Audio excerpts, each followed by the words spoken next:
Hey guys, welcome to Lossified, and today I welcome you to a power-packed session on UKCJ paper 1। तो हमारे पास काफ़ी queries आ रही थी कि पेपर 1 को कैसे पढ़ना है। उन क्वेरीज के आंसर में we have brought to you this video which relates to the previous year questions, और उनका पैटर्न देख के हम ये इस वीडियो में समझेंगे कि हमें और कौन कौन से क्वेश्चंस की तैयारी करनी है और किस तरीके से पेपर 1 के लिए आगे बढ़ना है। So let's go.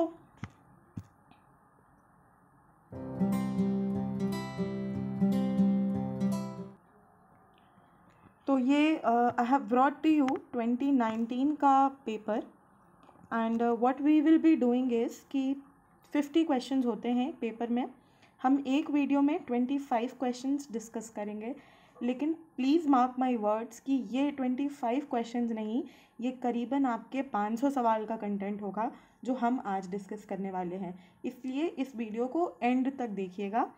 अपडेट्स के लिए और इन पीडीएफ्स के लिए, पेपर के पीडीएफ्स के लिए you can come and join the Telegram group. I can post the paper there. तो शुरू करते हैं। वीडियो पॉज करके एक पेन और कॉपी ले आइए। एवरीडे जब अब से पेपर, जहाँ हम आज हैं, 1 महीना बचा है पेपर में, तो 13 मार्च को पेपर है और आज 13 फरवरी है। We are starting this today, और हम पेपर 1 के लिए आपका साथ रोज़ निभाएंगे। Stay tuned to Lawsified at around 7। यहाँ पे हम बहुत सारे क्वेश्चंस पेपर 1 के डिस्कस करने वाले हैं। तो पेपर 1 की टेंशन भूल जाइए, पेपर 2 के कॉन्सेप्ट्स को ब्रश अप करिए, और पेपर 1 के लिए स्टे ट्यून टू लॉसिफाइड। तो सबसे पहले सवाल पर आते हैं। Current chairman of UPSC. तो ये 2019 का पेपर है और इसका आंसर है अरविंद सक्सेना। लेकिन अभी प्रेजेंटली चेयरमैन ऑफ यूपीएससी कौन है?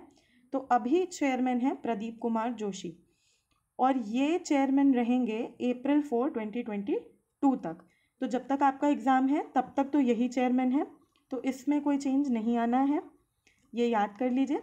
इसके अलावा इसको हम देख के समझ सकते हैं कि ऐसी जितनी भी कमीशंस हैं उन सब के चेयरमैन हमें याद कर लेने चाहिए। सो मेक अ लिस्ट कि क्या क्या चेयरमैन याद करने हैं। Coming to the second question, it is कि इनमें से कौन सा case has been decided by the permanent court of international justice. तो अब ये international permanent court of justice है क्या? तो समझने के लिए we will go back to the first world war. First world war के बाद बना था लीग ऑफ नेशंस 1920 में, और उस लीग ऑफ नेशंस का एक ऑर्गन हुआ करता था international permanent court of justice. अब क्या हुआ, सेकेंड वर्ल्ड वॉर हुई तो लीग ऑफ नेशंस को रिप्लेस किया यूनाइटेड नेशंस ने, और ये जो international permanent court of justice है इसको रिप्लेस किया आईसीजे ने। तो आईसीजे में ये जो 4 केसेस आप स्क्रीन पर देख पा रहे हैं, Corfu channel case, Paquete Habana case, SS Lotus case और एंग्लो नॉर्वेजियन फिशरीज केस, इनमें से कौन सा ऐसा केस है जो परमानेंट कोर्ट ऑफ जस्टिस ने रूल किया हो, जिसका डिसीजन दिया हो? तो इसका आंसर है एसएस लोटस केस। बट क्या हम आपको यहीं पर छोड़ देंगे? क्या हम यहीं तक बात बताएंगे? नहीं। We at Lossified will take out and do the dissection of this question। तो सबसे पहले हम बात करते हैं एसएस लोटस केस की, क्योंकि यही हमारा आंसर है। तो एसएस लोटस केस जो है, ये हम देख ही रहे हैं कि आईसीजे का जो प्रीडिसेसर था court of permanent international justice, इसमें डिसाइड हुआ था, और ये 1927 का केस है। इस केस का नाम है फ्रांस वर्सेस टर्की। अब इस केस में हुआ क्या था कि एक कोलिजन हुआ था हाई सीज में, किसके किसके बीच? फ्रेंच वेसल के बीच में और एक टर्किश वेसल के बीच में। Victims were Turkish nationals and the alleged offender was French. The question which arose in this case was that could Turkey exercise its jurisdiction over the French national under international law? तो इसका जवाब court ने कहा कि, मतलब court ने ये ponder किया कि अगर टर्की मतलब उनको सू करता है, जुरिस्डिक्शन एक्सरसाइज करता है ओवर द फ्रेंच नेशनल, तो क्या इंटरनेशनल लॉ का वायलेशन होगा? और अगर इंटरनेशनल लॉ का वायलेशन होगा तो क्या टर्की को कॉम्पेंसेशन देना होगा फ्रांस को? तो कोर्ट ने इन सवालों का जवाब देते हुए कहा कि अगर ऐसे केस में जो ये कोलिजन हुआ है, ऐसे केस में अगर टर्की एक क्रिमिनल प्रोसीडिंग्स इनिशिएट कर रहा है तो ये इंटरनेशनल लॉ का कोई भी वायलेशन नहीं है। ठीक, तो इस केस में ये प्रिंसिपल आया कि a state cannot exercise its jurisdiction outside its territory unless an international treaty या customary law permits it to do so, और इसे हम बोलते हैं first principle of lotus case. ये एसएस लोटस केस आपसे इंटरनेशनल लॉ जहाँ जहाँ भी आता है, B it UK, B it UP, B it your net JRF, कुछ भी, तो ये एसएस लोटस केस एक बहुत बड़ा पोर्शन होता है एग्जामिनेशंस का। तो जब मैंने आपको पूरा एसएस लोटस केस के बारे में बता दिया है, आई थिंक अब एसएस लोटस केस कहीं भी ऑप्शन में होगा या कहीं भी क्वेश्चन में होगा तो आपको कोई तकलीफ नहीं होगी। लेकिन मैंने चूंकि कहा था कि हम इस क्वेश्चन का डाइसेक्शन करेंगे, तो हम बात करेंगे कोरफू चैनल केस की भी। तो ये जो कोरफू चैनल केस है ये डील करता है with state responsibility for damages at sea as well as it talks about the doctrine of innocent passage। अब डॉक्ट्रिन ऑफ इनोसेंट पैसेज क्या है, ये कहाँ से बात आई? तो भाई यूके और पीपल्स रिपब्लिक ऑफ अल्बानिया के बीच में एक चैनल हुआ करता था जिसका नाम था कोरफू चैनल। ये केस इसलिए भी इतना इम्पोर्टेंट है क्योंकि ये पब्लिक इंटरनेशनल लॉ का पहला केस है जो कि आईसीजे के सामने हियर किया गया हो। ये केस डील करता है डॉक्ट्रिन ऑफ इनोसेंट पैसेज से और डॉक्ट्रिन ऑफ स्टेट रिस्पॉन्सिबिलिटी। तो आप कहीं भी क्वेश्चन देखें, कोरफू चैनल केस देखें, तो ये सब शब्द याद रखिएगा कि ये डॉक्ट्रिन ऑफ इनोसेंट पैसेज का केस है, डॉक्ट्रिन ऑफ स्टेट रिस्पॉन्सिबिलिटी का केस है। तो इन सबको बहुत अच्छे से याद रखिएगा। अब इस केस में हुआ क्या कि एक कोरफू चैनल था between UK and People's Republic of Albania. तो इसमें क्या हुआ, यूके एक सूट लेके आता है आईसीजे में रिपेरेशन के लिए। वो इसलिए क्योंकि जो इनकी शिप्स थी, दो रॉयल शिप्स थी, वो यूके ने सीज करके रखी थी। तो इस केस में कोर्ट ने कहा कि कॉन्सेप्ट ऑफ इनोसेंट पैसेज है और ये इनोसेंट पैसेज, ये जो डॉक्ट्रिन है इनोसेंट पैसेज की, जो कॉन्सेप्ट है, ये कोरफू चैनल के केस के बाद ही अडॉप्ट किया गया in a number of important law of sea conventions. ठीक है, तो यहाँ तक बात हुई। अगला हम जो ऑप्शन देखते हैं वो है पैक्विट हबाना, ऑप्शन बी। तो पैक्विट हबाना केस में क्या हुआ, ये केस है हमारा सुप्रीम कोर्ट ऑफ यूएस का। ये एक लैंडमार्क डिसीजन है जो कि डील करता है applicability and recognition of international law by the US. तो हमने देखा कि SS Lotus case international permanent international Court of Justice का था, कोरफू चैनल केस आईसीजे का था, लेकिन ये जो पैक्विट हवाना केस है ये सुप्रीम कोर्ट ऑफ यूएसए का केस है। तो इसको बहुत ध्यान से याद कर लीजिए बिकॉज ये भी इनन्यूमरेबल टाइम्स क्वेश्चन में दिखता है, क्वेश्चंस में दिखता है हर जगह। तो पैक्विट हवाना केस ने कहा कि the capture of fishing vessels as prizes of war violated customary international law which is integrated with US and binding as such। तो ये बहुत ही ज़्यादा लैंडमार्क डिसीजन रहा है regarding the applicability and recognition of international law by the US. अब आखिरी case जो इस ऑप्शन में हमें यहाँ पे दिख रहा है वो है एंग्लो नॉर्वेजियन फिशरीज केस। अब ये केस बहुत ही ज़्यादा इम्पॉर्टेंट है। पहली बात तो ये कि ये भी आईसीजे का केस है। इस केस में क्या बात हुई कि कोर्ट को डिसाइड करना था validity under international law of the methods used to delimit Norway's territorial sea या फिशरीज जोन, और यही इस केस का बेसिक मुद्दा था। तो इस केस में कोर्ट ने, मतलब जो मेन फाइंडिंग रही इस केस की, जिससे हम इस केस को याद रखेंगे एंग्लो नॉर्वेजियन केस को, वो ये था कि कस्टमरी लॉ के फॉर्मेशन के लिए दो चीज़ चाहिए, पॉजिटिव स्टेट प्रैक्टिस और lack of contrary state practice.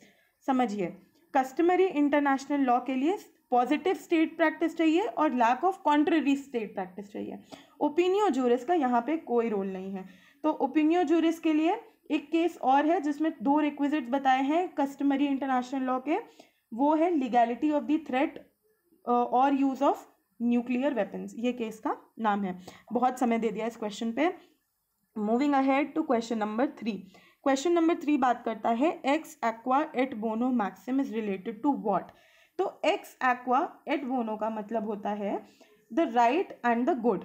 तो ये जो राइट एंड द गुड है कि सही सब कुछ होगा, ये है सोर्स ऑफ इंटरनेशनल लॉ। तो international law is based on this principle of ex aequo et bono. इसके बाद coming to the fourth question, in which year World Health Organization has been constituted. तो यहाँ पे शब्द का ध्यान रखिएगा, कॉन्स्टिट्यूट कब हुई। तो सबसे पहली बात मैं आपको ये बता दूं कि वर्ल्ड हेल्थ ऑर्गेनाइजेशन जो कि WHO है, ये इस दौरान जब से हम पैंडमिक में हैं तो ये काफ़ी चर्चा में रही है। तो ये वर्ल्ड हेल्थ ऑर्गेनाइजेशन के बारे में काफ़ी फैक्ट्स हमें पता होने चाहिए। ये वर्ल्ड हेल्थ ऑर्गेनाइजेशन बनी थी, फाउंडेड ऑन 7 अप्रैल 1948। लेकिन ये 1948 टाइप की चीज़ तो हमें यहाँ पे दिख नहीं रही ऑप्शंस में। तो हम ये देखेंगे कि ये कॉन्स्टिट्यूट कब हुई। तो कॉन्स्टिट्यूट हुई थी ये एक्चुअली में 22 जुलाई 1946 में 51 कंट्रीज़ ने कॉन्स्टिट्यूट की थी। WHO is a specialised agency of the United Nations. किस लिए बनी है? To take care of the international public health. बहुत ही इंपॉर्टेंट पार्ट जो हम बोलने वाले हैं उसको आप नोट कर लीजिए, वो ये कि WHO का हेड क्वार्टर कहाँ पे है? जेनेवा, स्विट्जरलैंड में। ऊपर हम ICJ की बात कर रहे थे, तो ICJ का जो हेड क्वार्टर है वो कहाँ पर है? ICJ का हेड क्वार्टर है हेग में। कहाँ पे ICJ सिचुएटेड है? Piece palace of Hague. तो ये यूनाइटेड नेशन का एक ऐसा ऑर्गन है ICJ। क्वेश्चन नंबर 2 पे अगर वापस समझाएं तो ICJ एक ऐसा ऑर्गन है यूनाइटेड नेशंस का जिसका हेडक्वार्टर न्यूयॉर्क में नहीं लोकेटेड है, और WHO का हेडक्वार्टर कहाँ पे लोकेटेड है? Geneva, Switzerland. इसी तरीके से हमको ये समझ जाना चाहिए क्वेश्चंस का पैटर्न देख के कि हमें UN के ऑर्गन्स के हेडक्वार्टर्स पता होने चाहिए। तो अभी फ़िलहाल एक बहुत क्वेश्चन जो प्रोमिनेंट आ सकता है वो ये है कि WHO के डायरेक्टर जनरल कौन है? तो डॉक्टर टेड्रोस एधनोम घेब्रेयेसस। तो ये, सॉरी फॉर द प्रोनाउंसिएशन, आप गूगल करके चेक कर लीजिएगा इसको, इनकी स्पेलिंग, बट डॉक्टर टेड्रोस एधनोम तक विल सॉल्व योर पर्पस। तो ये 2017 से बने हुए हैं, 5 साल का इनका टर्म है। तो ये बात हो गई WHO की। आगे बढ़ते हैं टू क्वेश्चन नंबर 5। तो क्वेश्चन नंबर 5 बात करता है किताब की, थ्योरी ऑफ जस्टिस। तो थ्योरी ऑफ जस्टिस तो लिखी है जॉन रॉल्स ने। अब कैसे याद रखेंगे कि जस्टिस, ये बहुत इंपॉर्टेंट क्वेश्चन है और बहुत रिकरेंट क्वेश्चन है, बहुत जगह पे पूछा गया है। तो जे जो जस्टिस में है वही जे है जॉन के पास। तो इस किताब के ऑथर कौन हुए? John Rawls.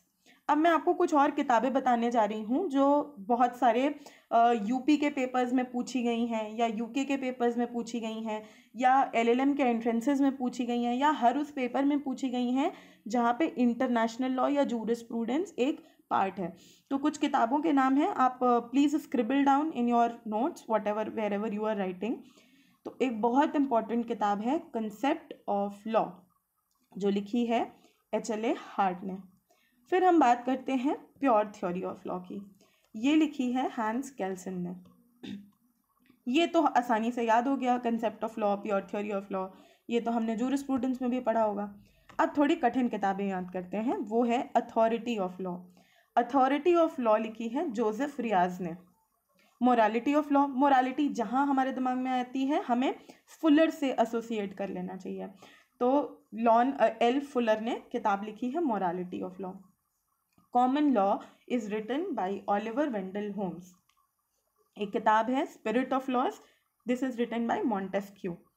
फिर बहुत इंपॉर्टेंट किताब, स्पिरिट ऑफ लॉज तो बहुत ही इंपॉर्टेंट है, बहुत ज़्यादा एग्जाम्स में आई है, तो उसको रट लीजिए एकदम। Spirit of laws is written by Montesquieu.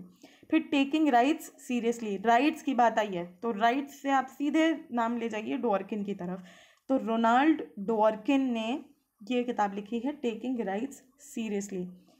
Law, liberty and morality, ये लिखी है HLA हार्ट ने। अब मोरालिटी पे वापस अगर याद करें तो मोरालिटी ऑफ लॉ लिखी थी फुलर ने, और लॉ, लिबर्टी एंड मोरालिटी लिखी है HLA हार्ट ने। बस इसके बाद हम नेक्स्ट क्वेश्चन पे आते हैं। हम थोड़ा सा और किताबें निकाल लीजिएगा, लिख लीजिएगा पेपर 1 की तैयारी के लिए। अगर आपको थोड़ी दिक्कत या कष्ट आ रहा है तो एक कमेंट ड्रॉप करिएगा, we will bring it to you important books और उसके ऑथर्स।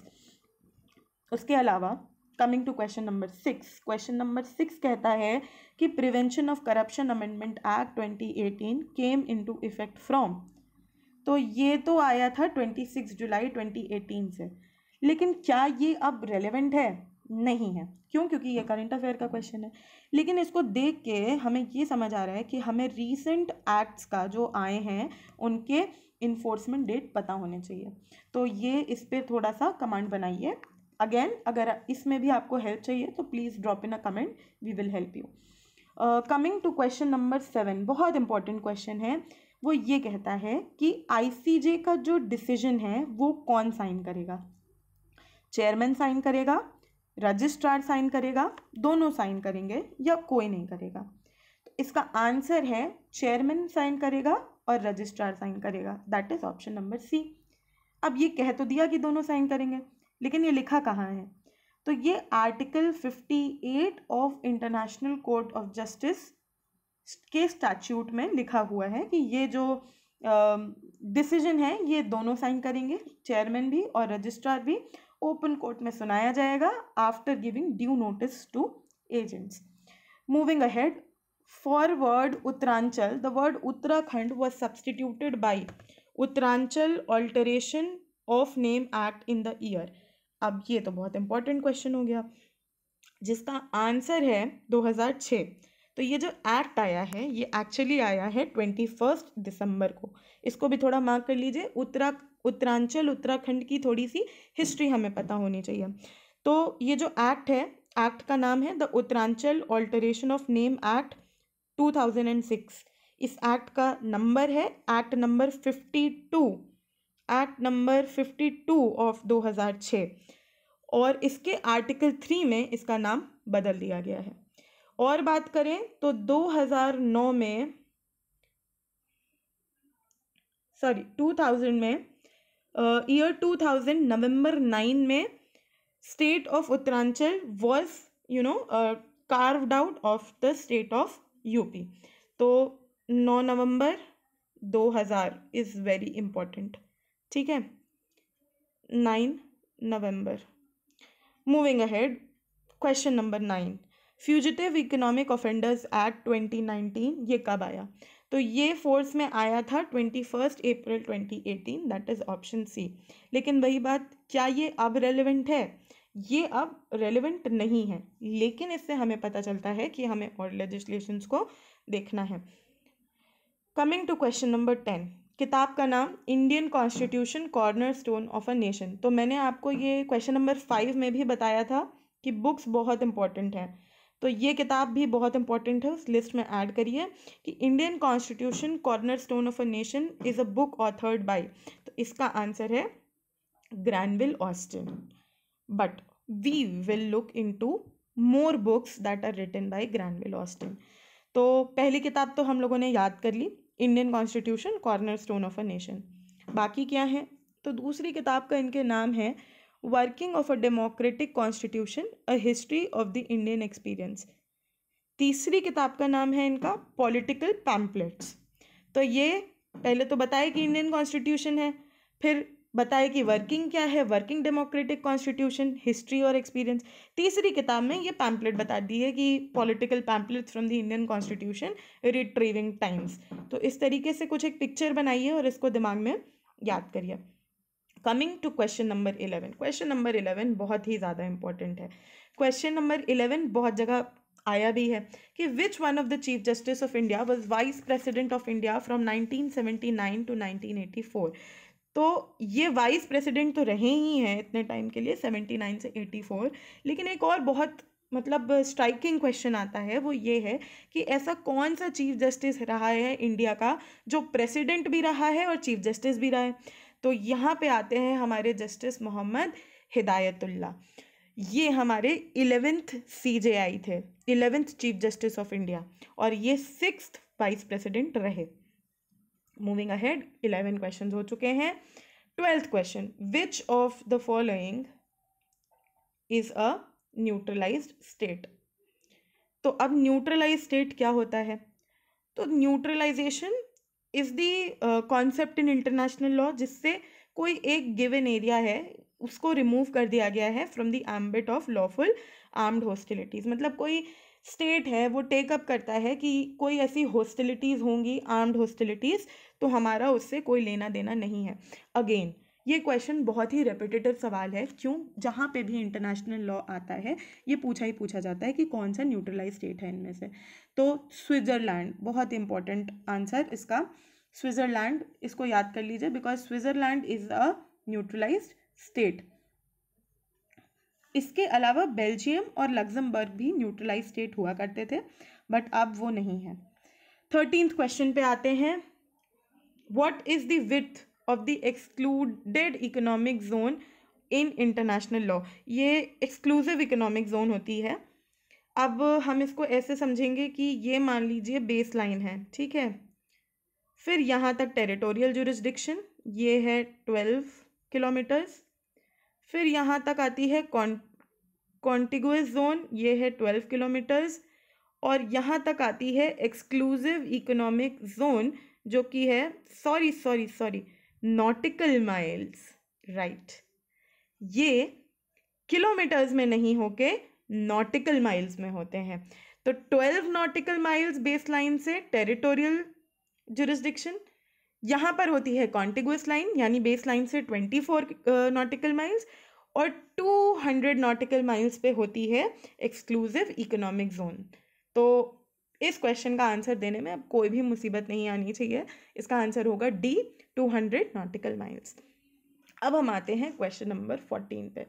तो a person born not in the country of his parents would be the national of the country where he is born on the principle of. तो एक तो ये सबसे पहली बात इस सवाल में समझ लीजिए कि ये नेशनैलिटी का क्वेश्चन है कि किसी भी आदमी की या किसी भी पर्सन की नेशनैलिटी कैसे डिटरमाइन करी जाएगी। तो हम आपको पहले ही बता दें कि नेशनैलिटी दो तरीके से तो डिटरमाइन की ही जाती है, जुस सोलाई और जुस सैंग्विनिस। जुस सोलाई का मतलब होता है सॉयल का अधिकार, राइट ऑफ द सॉयल। जुस सैंग्विनिस का मतलब होता है राइट ऑफ ब्लड, खून का अधिकार। तो अब यहाँ तो साफ ही लिखा है कि अगर पर्सन जो है अपनी पेरेंट्स की कंट्री में नहीं है तो पहली बात तो वो उस कंट्री में जहाँ वो पैदा हुआ है वहाँ पे अगर वो नेशनैलिटी मांग रहा है, क्लेम कर रहा है, तो that would be on the basis of jus soli मतलब राइट ऑफ द सॉयल। अगर वो अपने पेरेंट्स की नेशनैलिटी बेस कर रहा है rather than where he is born, तो वो होगा प्रिंसिपल ऑफ जुस सैंग्विनिस। उसके अलावा जुस ज्यूरी ऐसा कुछ नहीं है, बट जुस टर्टाई थोड़ा इंपॉर्टेंट हो जाता है। इसका मतलब होता है right of the third party, या ऐसा कह लीजिए कि right to assert the rights of another in a lawsuit, है ना। Coming to the 15th question, हम देखिए हर ऑप्शन को भी डिस्कस कर रहे हैं ताकि हर मतलब 10 सवाल अगर हम करें उसके 4 ऑप्शंस को डिस्कस करें तो 40 सवाल तो यूं ही हो जाए। तो ये इसीलिए पावर पैक्ड सेशन ऐसे बोला गया है, बिकॉज वही क्योंकि ये बहुत सारा और एरिया कवर करता है। कितनी किताबें ही डिस्कस कर ली हमने, कितने और पॉसिबल क्वेश्चन देख लिया। खैर, moving ahead without wasting your time. 15th question कहता है कि asylum stops where extradition begins. अब ये तो आ गया कोई कोर्ट, कोई एक फिलोसोफर हैं इंटरनेशनल लॉ के जिन्होंने ये स्टेटमेंट दिया है। अब ऐसे तो बहुत सारे फिलोसोफर्स हैं, इन सब का स्टेटमेंट हमें पढ़ना पड़ेगा, तो बिल्कुल पढ़ना पड़ेगा। कुछ इंपॉर्टेंट स्टेटमेंट्स हैं जो हमें पढ़ने पड़ेंगे।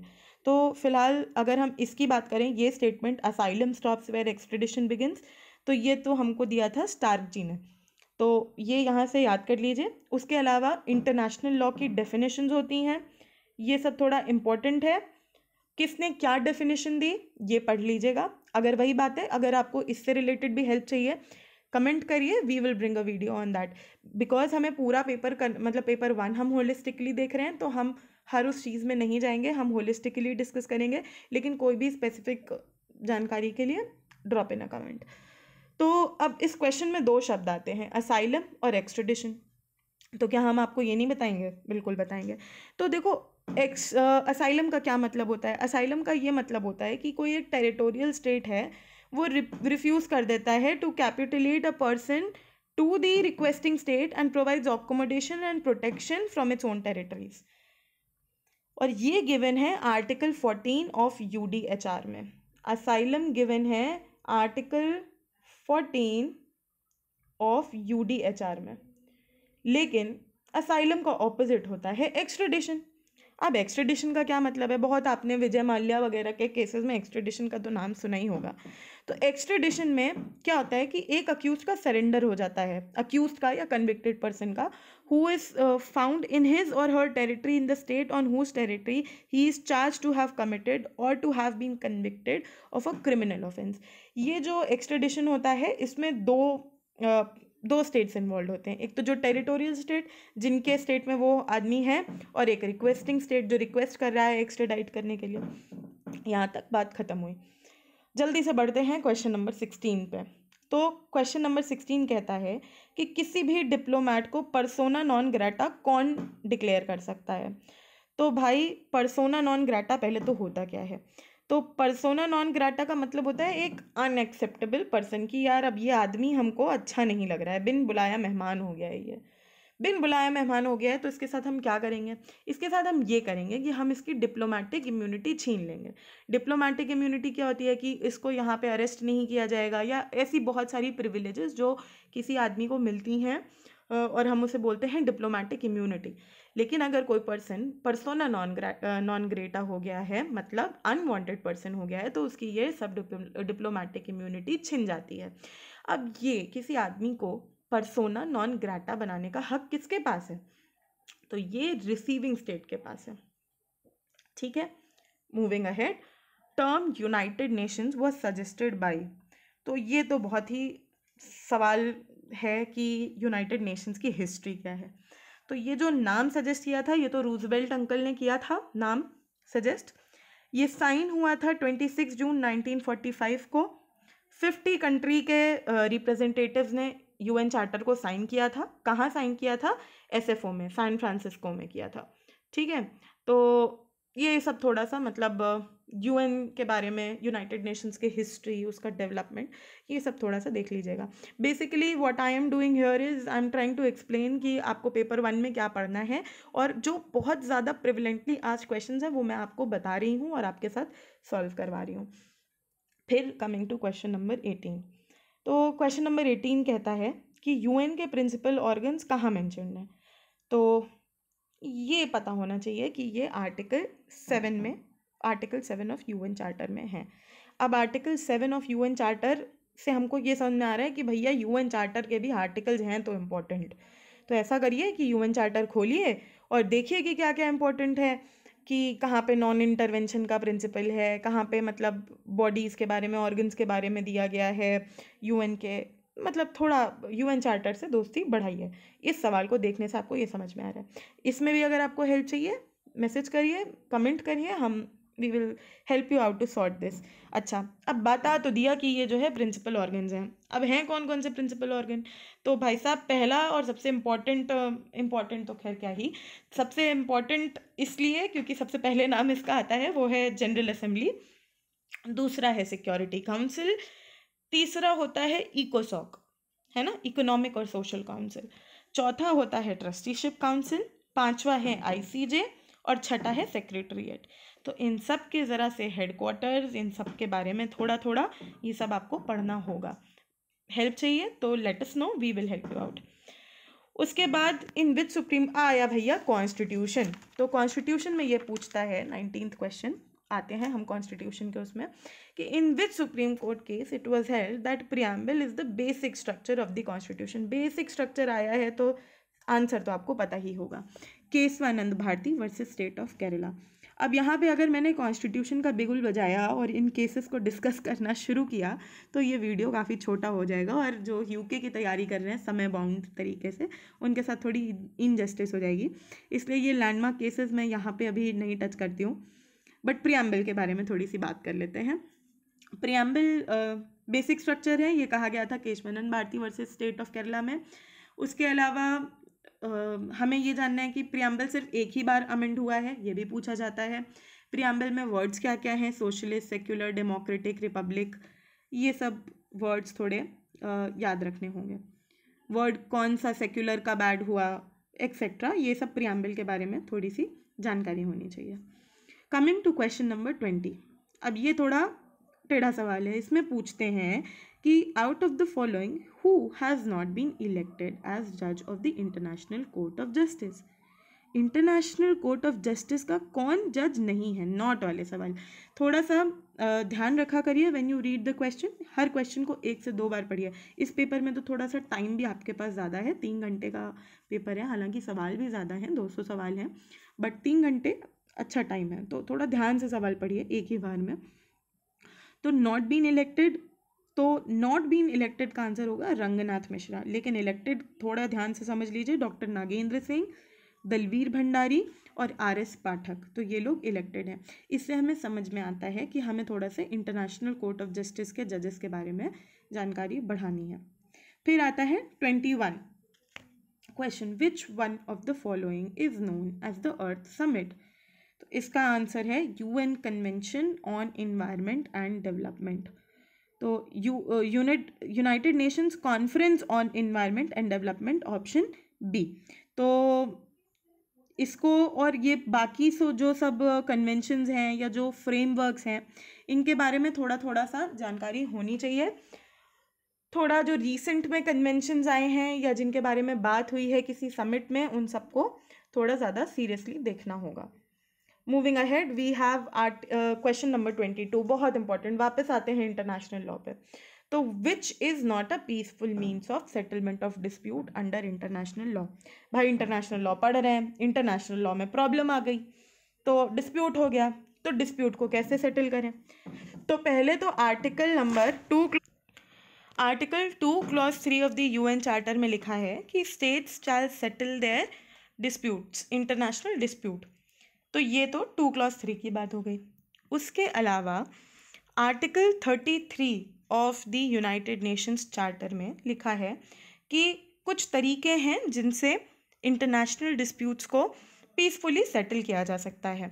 वो है negotiation, inquiry, mediation, conciliation, arbitration, judicial settlement and resort to regional agencies.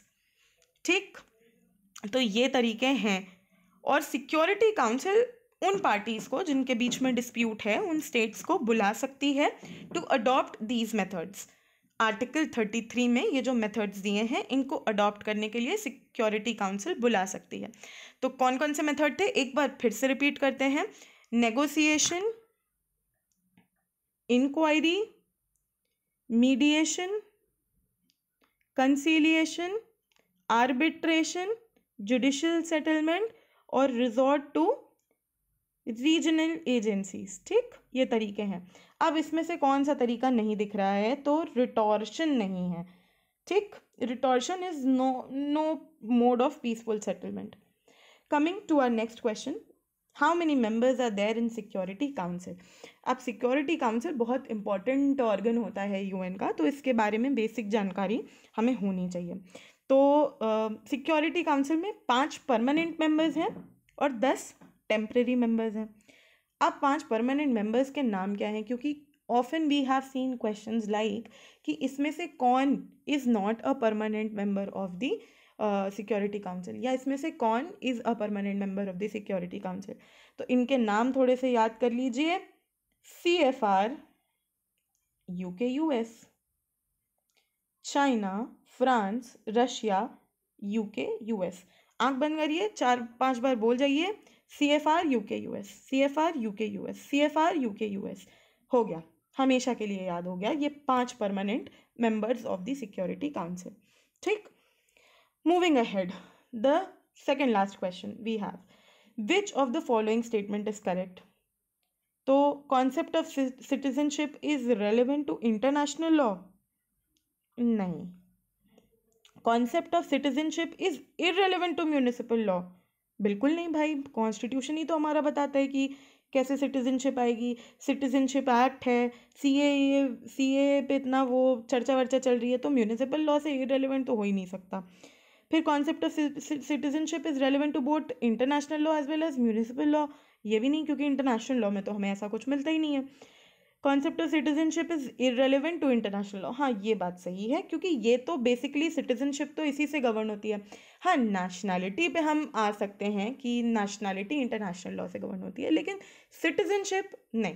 Citizenship होता क्या है? सिटीजनशिप एक स्टेटस है जिससे आप कुछ राइट्स एक्वायर करते हैं by virtue of being a citizen of that country. तो सिटीजनशिप तो भाई गवर्न होती है अपना म्यूनिसिपल लॉ से ही, और इसका इंटरनेशनल लॉ से कुछ ज़्यादा लेना देना नहीं है। लास्ट क्वेश्चन फॉर टुडे वो ये है कि CRPC has been included in which of the following list. भैया आ गया शेड्यूल 7। शेड्यूल 7 में 3 list, union list, state list, concurrent list. Union list पे पार्लियामेंट लॉ बनाएगी, स्टेट लिस्ट पे स्टेट लेजिस्लेचर लॉ बनाएगा, और कंकरेंट लिस्ट पे तीनों लॉ दोनों स्टेट लेजिस्लेचर और पार्लियामेंट दोनों लॉ बना सकते हैं। अब ये कंकरेंट लिस्ट का आइडिया आया कहाँ से? तो बड़ा इंपॉर्टेंट सवाल है, नोट कर लीजिए कि ये कॉन्करेंट लिस्ट का आइडिया आया हमें ऑस्ट्रेलिया से। ठीक, अब सवाल का जवाब कि क्रिमिनल प्रोसीजर कोड कौन सी लिस्ट में है? तो ये है हमारा कॉन्करेंट लिस्ट में। अब कॉन्करेंट लिस्ट से रिलेटेड कुछ और एंट्रीज देख लो। तो भाई 42nd अमेंडमेंट थोड़ा इंपॉर्टेंट था, इसमें थोड़ा सा दिमाग लगा लीजिए, क्योंकि ये जो 42nd अमेंडमेंट में उथल पुथल हुई है ना लिस्ट के बीच में, इससे ज़्यादा सवाल बनता है। तो 42nd अमेंडमेंट में स्टेट लिस्ट से कॉन्करेंट लिस्ट में कुछ मैटर्स हमने ट्रांसफ़र किए थे। वो था education, protection of wild life animals and birds, forest, weights and measures, और administration of justice, constitution, organisation of all courts except Supreme Court और हाई कोर्ट। ये सब कुछ जो है मुद्दे थे जो स्टेट लिस्ट से निकाल के कॉन्करेंट लिस्ट में डाल दिए गए। तो आज के 25 सवाल हो गए। 2019 का पेपर हम कर रहे थे सॉल्व, इसके 25 क्वेश्चंस हो गए हैं। बचे हुए 25 क्वेश्चंस हम अगले दिन करते हैं। उसके लिए आपको लॉसिफाइड पे बने रहना पड़ेगा, उसको सब्सक्राइब भी करना पड़ेगा और उसका बेल आइकन भी दबाना पड़ेगा, ताकि आप कल भी टाइमली लॉसिफाइड के साथ ये पेपर सॉल्व कर सकें। कुछ भी क्वेरी हो नीचे कमेंट करिए, लॉसिफाइड को ईमेल करिए। Please join our Telegram channel and we shall be there to help you. Thank you, thanks for watching. Please like, share and subscribe.